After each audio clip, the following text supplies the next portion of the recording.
जीवन की विचारधाराओं को आज नया आयाम मिले, बढ़ते रहें सकारात्मक सोच के साथ तो समाज में पहचान और नाम मिले। कभी न हारें, हिम्मत दिल से रखें स्वयं पर अटूट विश्वास। मंजिल हम तक खुद पहुँचेगी, हो अगर मन में कुछ संकल्प खास। हेलो फ्रेंड्स, मैं एक बार फिर से आप सभी का अपने चैनल में हार्दिक स्वागत करती हूँ। मैं हूँ पूनम लाकरा। एक बार फिर से हाजिर हूँ आपके बीच एक और नया वीडियो लेकर। मुझे उम्मीद है मेरे वीडियोस आपको पसंद आ रहे होंगे। आप इसे अपने फ्रेंड्स के साथ भी शेयर कर सकते हैं।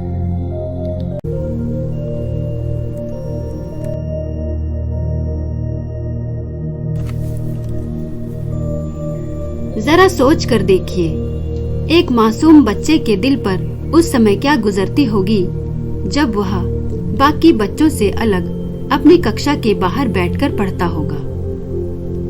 स्टूडेंट्स एवं टीचर सिर्फ इसीलिए उससे नफरत करते हों कि वह छोटी जाति का है। ईश्वर ने तो हम सभी को बराबर बनाया है, लेकिन पता नहीं कैसे हमारे समाज में रंग, जाति एवं धर्म के आधार पर असमानता की एक दीवार खड़ी हो गई। ज्यादातर लोग तो इस असमानता को चुपचाप सहन करते हैं, परंतु कुछ ऐसे भी लोग हैं जिन्हें यह असमानता पचती नहीं है और वे ठान लेते हैं कि उन्हें हर हाल में समाज का रुख बदलना है। कहते हैं समझदार के लिए इशारा ही काफी है। तो आपने भी आज के हमारे सितारे को पहचान ही लिया होगा। जी हाँ, आज हम बात कर रहे हैं शिक्षा में नए नए रिकॉर्ड्स बनाने वाले और पिछड़े एवं दबे कुचले लोगों को मेन स्ट्रीम से जोड़ने वाले डॉक्टर B.R. अम्बेडकर की।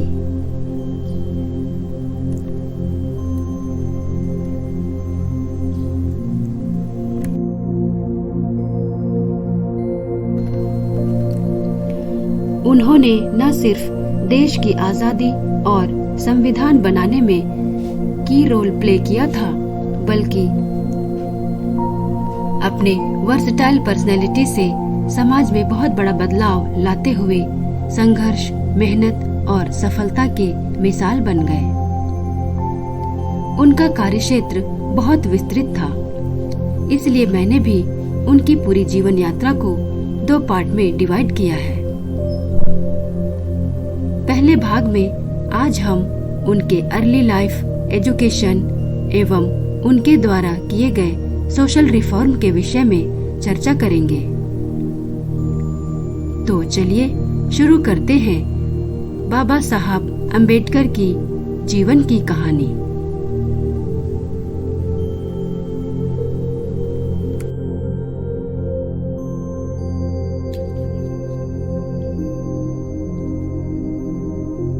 उनका जन्म 14 अप्रैल 1891 को मध्य प्रदेश में इंदौर के नजदीक महू गांव में हुआ था। बाद में महू गांव का नाम बदलकर अंबेडकर नगर कर दिया गया। उनके पिताजी का नाम श्री रामजी मालोजी सकपाल और माता का नाम भीमाबाई था।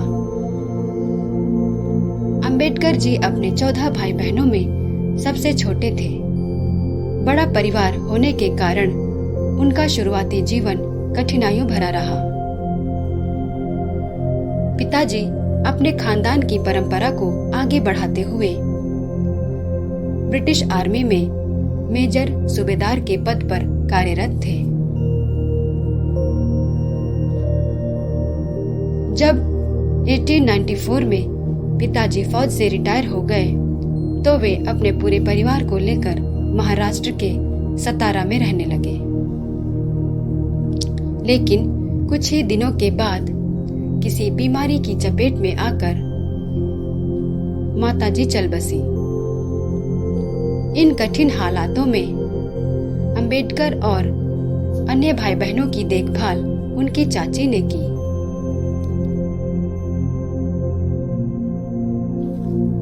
क्या आप जानते हैं कि उनका ओरिजिनल नाम भीमराव अंबावेडकर था? अंबावेड उनके नेटिव प्लेस को दर्शाता है। यह गांव महाराष्ट्र के रत्नागिरी डिस्ट्रिक्ट में स्थित है। अंबेडकर सरनेम तो उन्हें अपने शिक्षक श्री महादेव अंबेडकर से मिला था, जो उन्हें बहुत मानते थे, और उन्होंने ही स्कूल रिकॉर्ड्स में उनका नाम भीमराव अंबावेडकर के स्थान पर भीमराव अंबेडकर कर दिया था,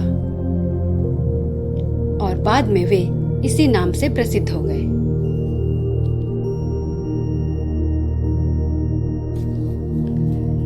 बेहतर अवसर की तलाश में अंबेडकर का परिवार बाद में मुंबई जाकर बस गया। उन दिनों हिंदू समाज में जातिगत छुआछूत की जड़ें बहुत गहरी थीं और हर क्षेत्र में दलितों के साथ भेदभावपूर्ण व्यवहार किया जाता था। यहाँ तक कि ईश्वर का प्रतिरूप समझे जाने वाले डॉक्टर्स भी इस संकीर्ण मानसिकता से उभर नहीं पाए थे, और वे भी दलित मरीजों का इलाज ठीक से नहीं करते थे, क्योंकि अंबेडकर के परिवार का संबंध भी महार जाति से था, जिसे समाज में बहुत ही निचले दर्जे का समझा जाता था। इसीलिए उनके भाई बहनों को भी समय पर प्रॉपर इलाज नहीं मिल पाया, और 14 में से केवल 5 भाई बहन ही जीवित रह सके।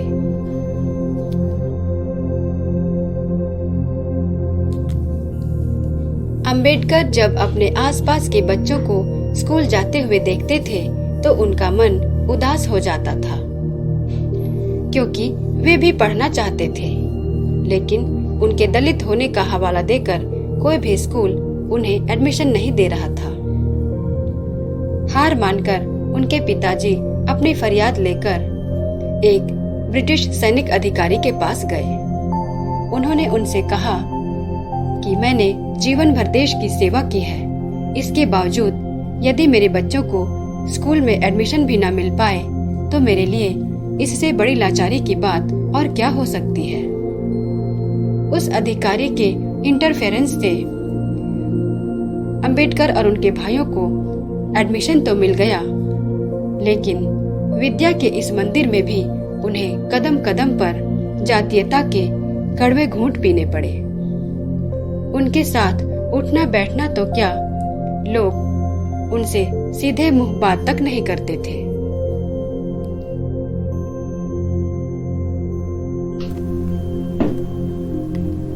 बचपन में उनके साथ ऐसी बहुत सारी घटनाएं घटित हुई जिनसे पता चलता है कि उन दिनों छुआछूत और सामाजिक भेदभाव का कितना बोलबाला था। आइए मैं आपको ऐसी ही कुछ घटनाओं से रूबरू कराती हूँ। एक बार की बात है, स्कूल जाते समय अंबेडकर को प्यास लगी। उन्होंने सोचा कि क्यों ना पास के कुएं से पानी पी लिया जाए। वे पानी पी ही रहे थे कि अचानक कुछ ब्राह्मण लड़कों ने उन्हें देख लिया। सबने मिलकर उन्हें चप्पल और जूतों से मारना शुरू कर दिया। बड़ी हैरानी होती है, छोटी सी गलती की इतनी बड़ी सजा। बाद में उन्हें इसी हिदायत पर छोड़ा गया कि वे फिर कभी इस कुएं पर दिखाई नहीं देंगे।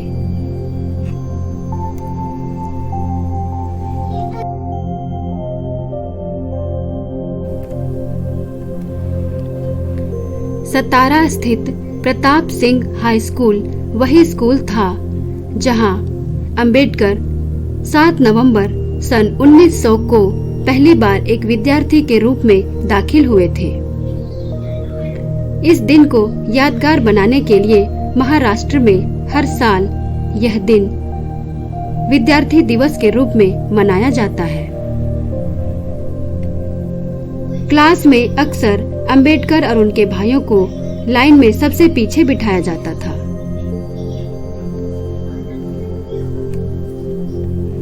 और कई बार तो उन्हें क्लास के बाहर ही रहकर पढ़ाई करनी पड़ती थी। इतना ही नहीं, स्कूल के दौरान उन्हें वहां के किसी भी सार्वजनिक सामान को छूना अलाउड नहीं था। यहाँ तक कि अपनी प्यास बुझाने के लिए भी वे खुद मटके से पानी भी नहीं ले सकते थे। इसके लिए उन्हें प्यून पर आश्रित रहना पड़ता था। उनके साथ नो प्यून नो वाटर की पॉलिसी अपनाई जाती थी। मतलब साफ है, जिस दिन प्यून नहीं आ पाता था उस दिन उन्हें पूरा दिन प्यासा ही रहना पड़ता था।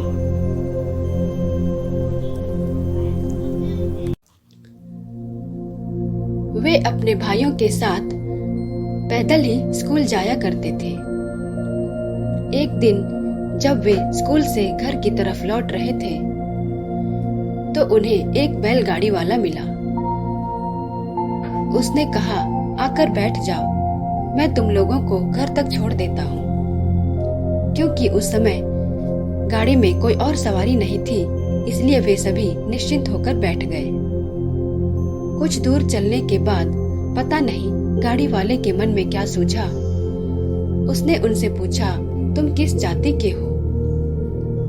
एक पल के लिए तो अंबेडकर जी के मन में ख्याल आया कि क्यों ना झूठ बोल दिया जाए, लेकिन फिर उनकी अंतरात्मा ने गवाही नहीं दी और उन्होंने तपाक से कह दिया, हम महार जाति से हैं।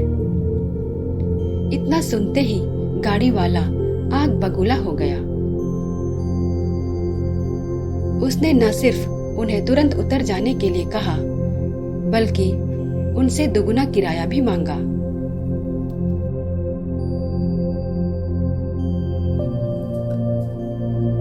हमारे शास्त्रों में तो गुरु की अपार महिमा बताई गई है। कबीर दास जी ने भी अपने बहुत सारे दोहों में गुरु के महत्व को स्पष्ट किया है। वे लिखते हैं, गुरु गोविंद दो खड़े, काको लागे पाए, बलिहारे गुरु आपणे, गोविंद दियो बताए। अर्थात मेरे सामने गुरु और ईश्वर दोनों खड़े हैं। मैं समझ नहीं पा रहा हूँ कि पहले किसे प्रणाम करूँ। मैं तो पहले गुरु को ही प्रणाम करूँगा, क्योंकि उन्होंने ही मुझे सबसे पहले ईश्वर तक पहुँचने का रास्ता बताया है। लेकिन अंबेडकर जी को तो कई बार उनके शिक्षकों ने ही डिमोरलाइज्ड करते हुए कहा था कि दलित होने के कारण उन्हें ज्ञान प्राप्त करने का कोई अधिकार नहीं है। चलिए इस बात को एक उदाहरण से समझा जाए। एक बार हुआ यूं कि मैथ्स का पीरियड चल रहा था। टीचर ने ब्लैक बोर्ड पर एक सवाल लिखा और अंबेडकर जी से आगे आकर उसे सॉल्व करने के लिए कहा। जैसे ही वे सामने की तरफ बढ़े, सभी स्टूडेंट्स जोर से चिल्लाने लगे और इधर उधर भागने लगे। पता है ऐसा क्यों हुआ?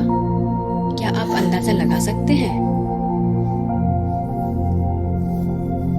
इसलिए क्योंकि सामने की तरफ सभी बच्चों के लंच बॉक्स रखे हुए थे।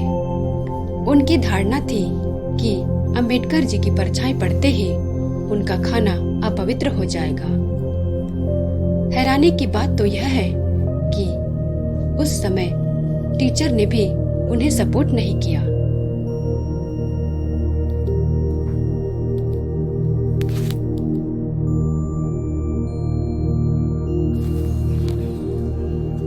दक्षिण अफ्रीका के गांधी कहे जाने वाले प्रसिद्ध राजनीतिज्ञ श्री नेल्सन मंडेला ने कहा था कि शिक्षा सबसे बड़ा हथियार है जिसके द्वारा हम दुनिया को बदल सकते हैं।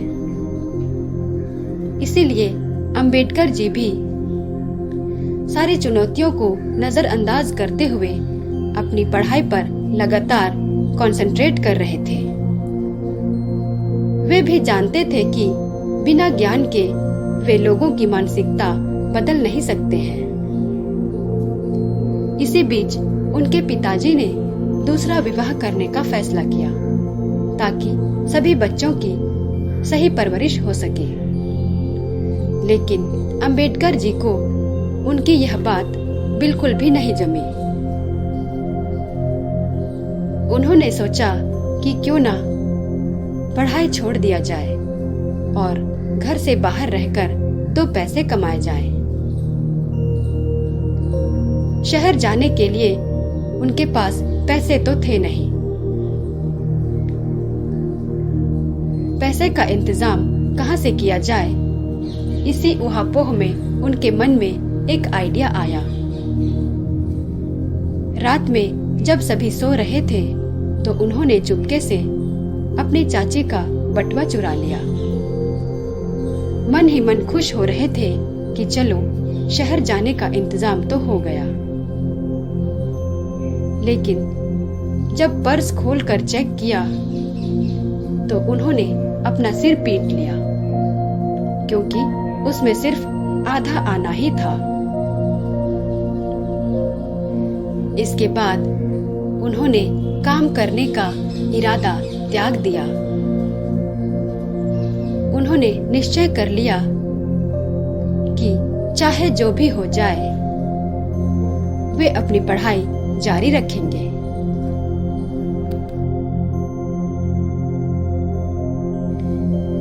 जैसा कि हम सब जानते ही हैं, पहले के जमाने में मैच्योर होने से पहले छोटी उम्र में ही लोगों का विवाह कर दिया जाता था, भले ही उन्हें पारिवारिक जिम्मेदारियां पूरी करते हुए व्यावहारिक कठिनाइयां ही क्यों न उठानी पड़े। इसी परंपरा का पालन करते हुए 1906 में जब अंबेडकर जी केवल 15 साल के थे, तभी उनका पहला विवाह 9 वर्षीय रमाबाई के साथ कर दिया गया था और फिर वे लगभग 4-5 सालों के बाद ही उस परिवार के साथ जुड़ पाई थी।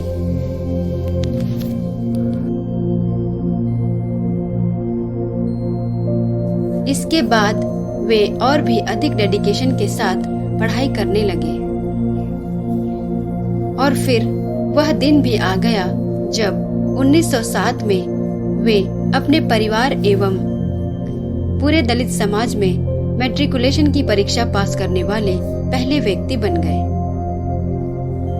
आज के युग में भले ही 10वीं क्लास की परीक्षा पास करना उतनी बड़ी बात ना हो, लेकिन उस जमाने में इसकी बहुत वैल्यू थी। पिताजी की खुशी का तो ठिकाना नहीं रहा। उन्होंने इस विशेष अचीवमेंट को सेलिब्रेट करने के लिए घर पर एक फंक्शन का आयोजन किया, जिसमें सगे संबंधियों एवं मित्रों को बुलाया गया। इसी क्रम में श्री अर्जुन किर्लोस्कर भी आमंत्रित हुए, जो फैमिली फ्रेंड, एक मराठी लेखक एवं स्कूल के टीचर थे। उन्होंने अंबेडकर जी को उपहार स्वरूप भगवान बुद्ध की जीवनी पर आधारित एक किताब भेंट की। यह किताब उनके जीवन में मील का पत्थर साबित हुई, क्योंकि इस किताब को पढ़ने के बाद वे न सिर्फ भगवान बुद्ध से बहुत ज्यादा प्रभावित हुए, लेकिन आगे चलकर उन्होंने बौद्ध धर्म के प्रसार एवं विस्तार के लिए अपना महत्वपूर्ण योगदान भी दिया।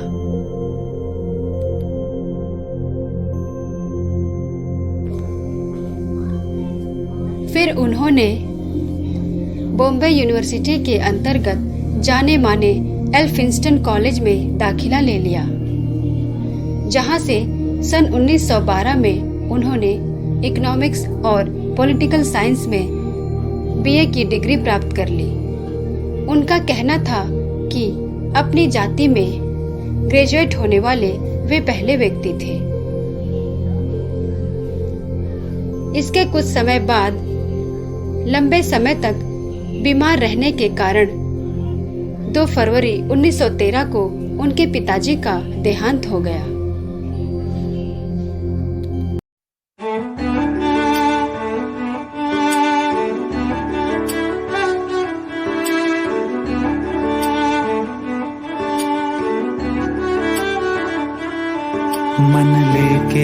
तू चला है जलती आंच पे, डर है कि पिघल न जाएं सपने कांच के। एक दिन सबको मिल जाएगा खुद ही अपने आप, कह के तू न दे किसी को बातों के जवाब। तू हारना नहीं जब तक दिल में जीत है, जीत है। सब कुछ मुमकिन है अगर तुझ में उम्मीद है, उम्मीद है। तू भूल जा बस ये मुश्किल अब क्या चीज है, चीज है। सब कुछ मुमकिन है अगर तुझ में उम्मीद है, उम्मीद है।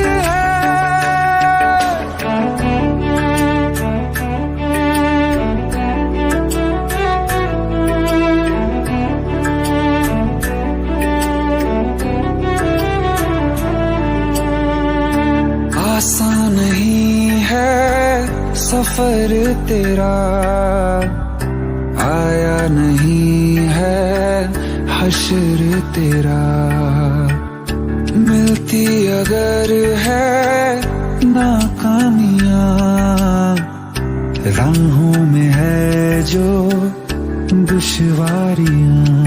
ये लिख ले तेरी कोशिशें जाएंगी ना खराब, तकलीफों के आगे कहीं खुशियां हैं बेहिसाब। तू हारना नहीं जब तक दिल में जीत है, जीत है। सब कुछ मुमकिन है अगर तुझ में उम्मीद है, उम्मीद है।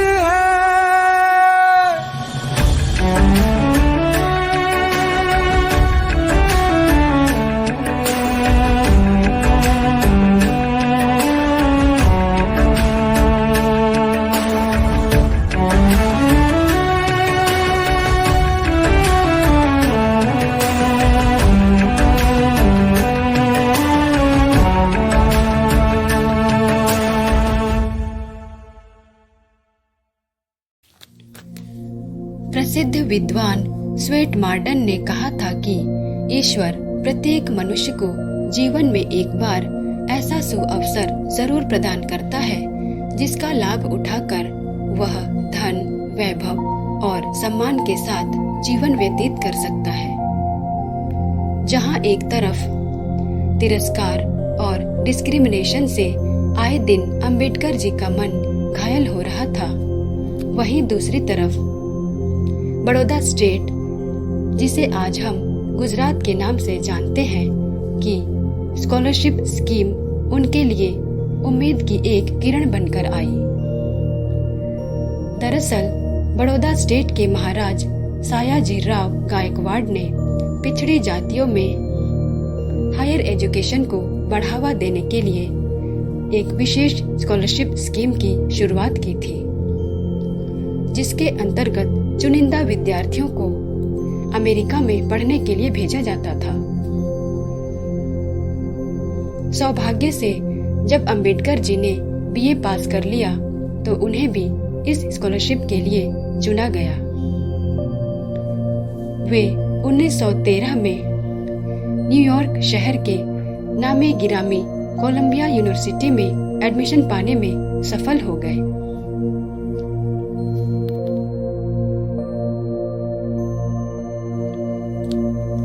उन्हें 3 सालों तक हर महीने 11.5 पाउंड सहायता राशि के रूप में मिलने लगे। वर्तमान समय में 1 पाउंड की कीमत लगभग 102 रुपए है। कोलंबिया यूनिवर्सिटी की स्थापना 1754 में हुई थी। यह न सिर्फ अमेरिका की 5वीं सबसे बड़ी यूनिवर्सिटी है, बल्कि इसकी गिनती दुनिया की टॉप रैंकिंग यूनिवर्सिटीज में की जाती है। इसलिए यहाँ पर पढ़ने वाला हर विद्यार्थी अपने आप को बड़ा गौरवान्वित महसूस करता है। अंबेडकर जी को शुरू से ही इकोनॉमिक्स में बड़ी दिलचस्पी थी, अतः उन्होंने एमए में भी इकोनॉमिक्स को अपना मेन सब्जेक्ट बनाया और साथ ही इतिहास, समाजशास्त्र, दर्शन शास्त्र तथा एंथ्रोपोलॉजी जैसे विषयों को भी पढ़ा। यूनिवर्सिटी में उनकी मुलाकात एक पारसी विद्यार्थी नवल बाथेन से हुई। एक ही रूम में रहने के कारण दोनों हमेशा के लिए अच्छे मित्र बन गए और बाथेन ने वक्त बेवक्त उनकी बहुत मदद भी की थी।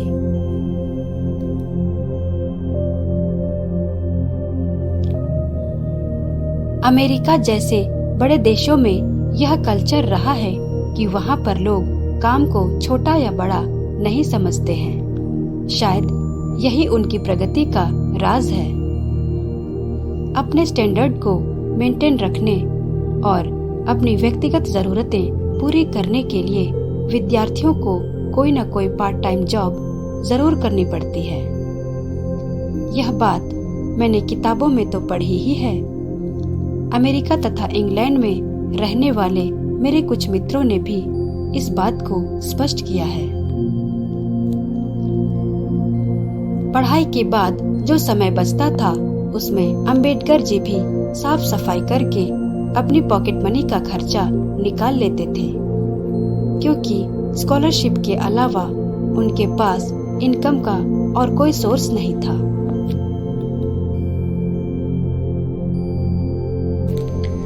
जून सन 1915 को उनकी पोस्ट ग्रेजुएशन की पढ़ाई पूरी हो गई।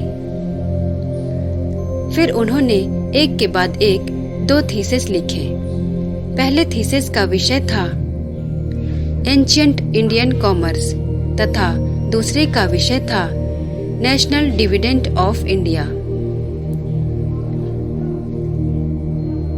9 मई 1916 को उन्होंने एक सेमिनार में अपना पहला पेपर प्रेजेंट किया था, जिसका विषय था caste in India, their mechanism, genesis and development. इस सेमिनार का आयोजन एक एंथ्रोपोलॉजिस्ट अलेक्जेंडर गोल्डनवाइजर के द्वारा किया गया था। पढ़ाई के प्रति उनकी इतनी ज्यादा रुचि थी कि वे उसी साल अक्टूबर में लंदन चले गए और वहां ग्रेस इन यूनिवर्सिटी में बैरिस्टर कोर्स में दाखिला ले लिया। इसी के साथ साथ उन्होंने लंदन स्कूल ऑफ इकोनॉमिक्स में भी अपने आप को इनरोल करवा लिया, जहां पर उन्होंने डॉक्टरल थीसिस पर काम करना शुरू कर दिया। जून सन 1917 में उन्हें भारत लौटना पड़ा, क्योंकि बड़ौदा स्टेट की स्कॉलरशिप खत्म हो गई थी।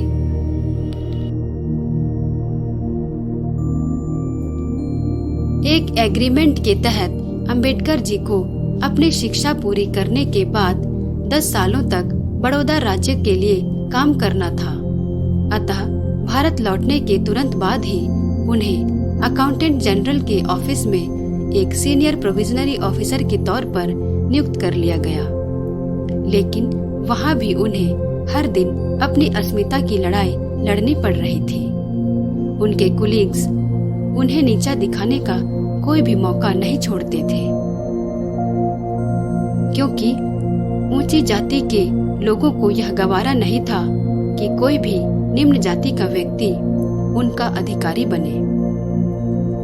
उन्हें पीने के पानी तक से वंचित रखा जाता था। यहाँ तक कि वहाँ का चपरासी भी उनकी टेबल पर फाइलें रखने की बजाय दूर से ही फाइलें फेंक दिया करता था।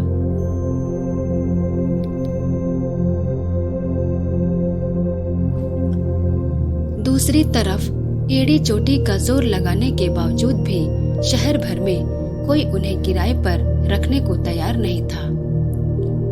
अंत में हार मानकर उन्होंने एक पारसी सराय में शरण ली, जहां पारसियों के अलावा किसी और को रुकना अलाउड नहीं था। इसलिए ऑनर ने भी उनके सामने यह शर्त रख दी कि यदि वे अपना एक पारसी नाम रख लें और पारसी बनकर यहाँ रह सके तो उन्हें कमरा देने में कोई परेशानी नहीं होगी। मरता क्या न करता। उन्होंने भी यह सोचकर शर्त मंजूर कर लिया कि यदि एक झूठ बोलने से कुछ दिनों का काम निकल जाए तो इसमें बुराई क्या है। लेकिन उनका यह झूठ ज्यादा दिनों तक चल नहीं पाया। 11वां दिन था। सुबह जब वे ऑफिस के लिए निकलने वाले थे तभी 12-15 पारसियों ने उनके कमरे को घेर लिया। एक एक के हाथ में डंडे थे और उनके स्वर आग उगल रहे थे। सभी ने सुर में सुर मिलाकर उन्हें सख्त हिदायत दे डाला कि शाम तक यह कमरा खाली हो जाना चाहिए, नहीं तो उनसे बुरा कोई नहीं होगा। उनके पास नौकरी छोड़ने के अलावा और कोई चारा शेष नहीं रह गया। उन्होंने अपना बोरिया बिस्तर बांधा और बॉम्बे चले गए।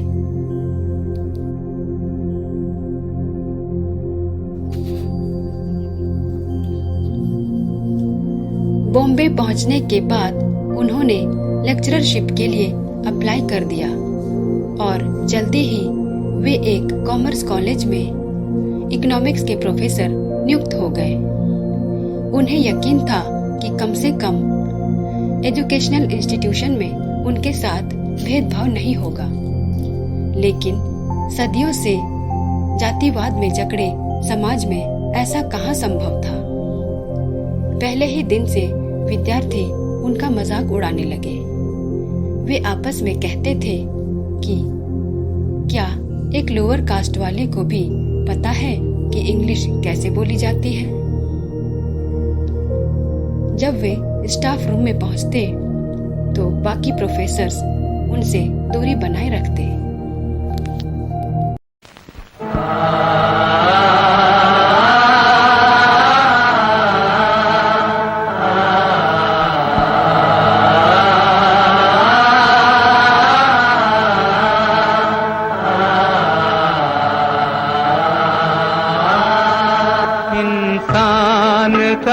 इंसान से हो भाईचारा, यही पैगाम हमारा, यही पैगाम हमारा।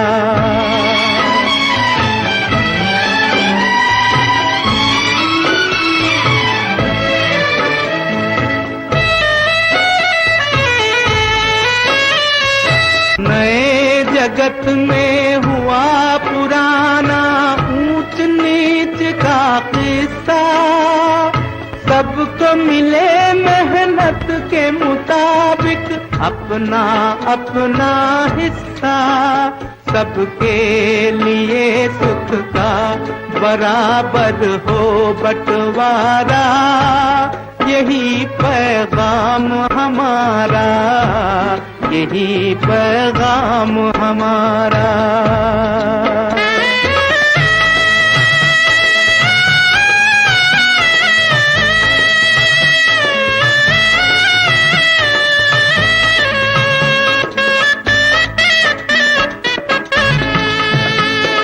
हर एक महल से कहो कि झोपड़ियों में दिए जलाए,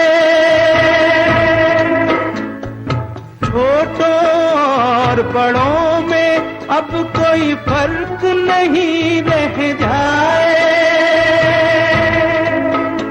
इस धरती पर हो प्यार का घर घर उजियारा, यही पैगाम हमारा, यही पैगाम हमारा।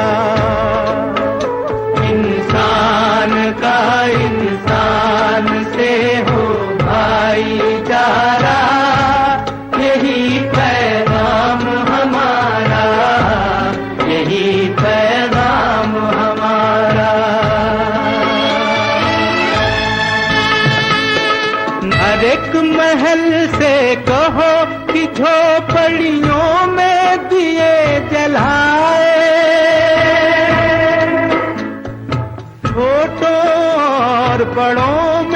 अब कोई फर्क नहीं रह जाए। इस धरती पर हो प्यार का घर घर उजियारा, यही पैगाम हमारा, यही पैगाम हमारा। इंसान का इंसान से हो भाईचारा, यही पैगाम हमारा, यही पैगाम हमारा।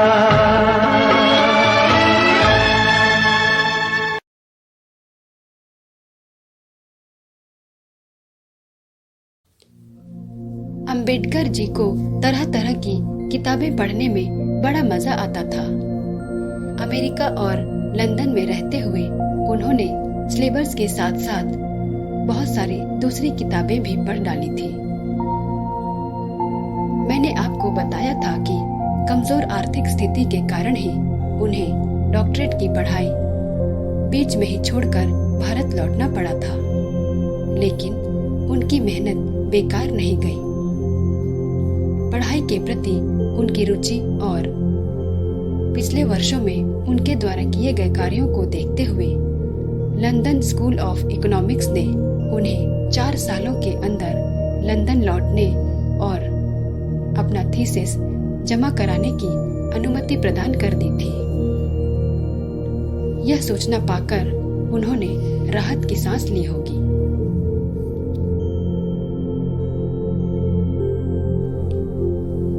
फिर तो उन्होंने कभी पीछे मुड़कर नहीं देखा।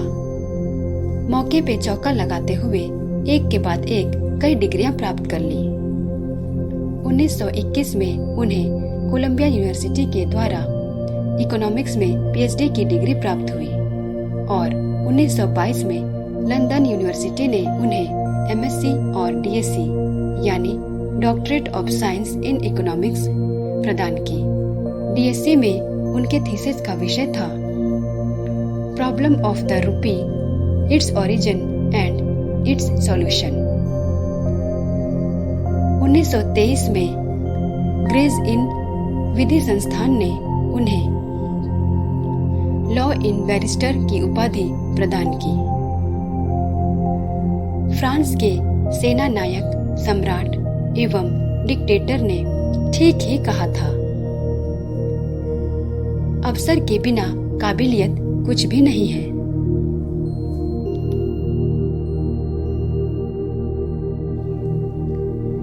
यहीं पर खत्म होता है डॉक्टर बी.आर. अम्बेडकर पर आधारित वीडियो का पहला पार्ट। अभी तो हमें उनके विषय में और भी बहुत कुछ जानना है। इसके लिए आपको करना होगा कुछ और दिनों का इंतजार। मैं जल्दी ही मिलूंगी आपसे इसका दूसरा पार्ट लेकर। Have a nice weekend.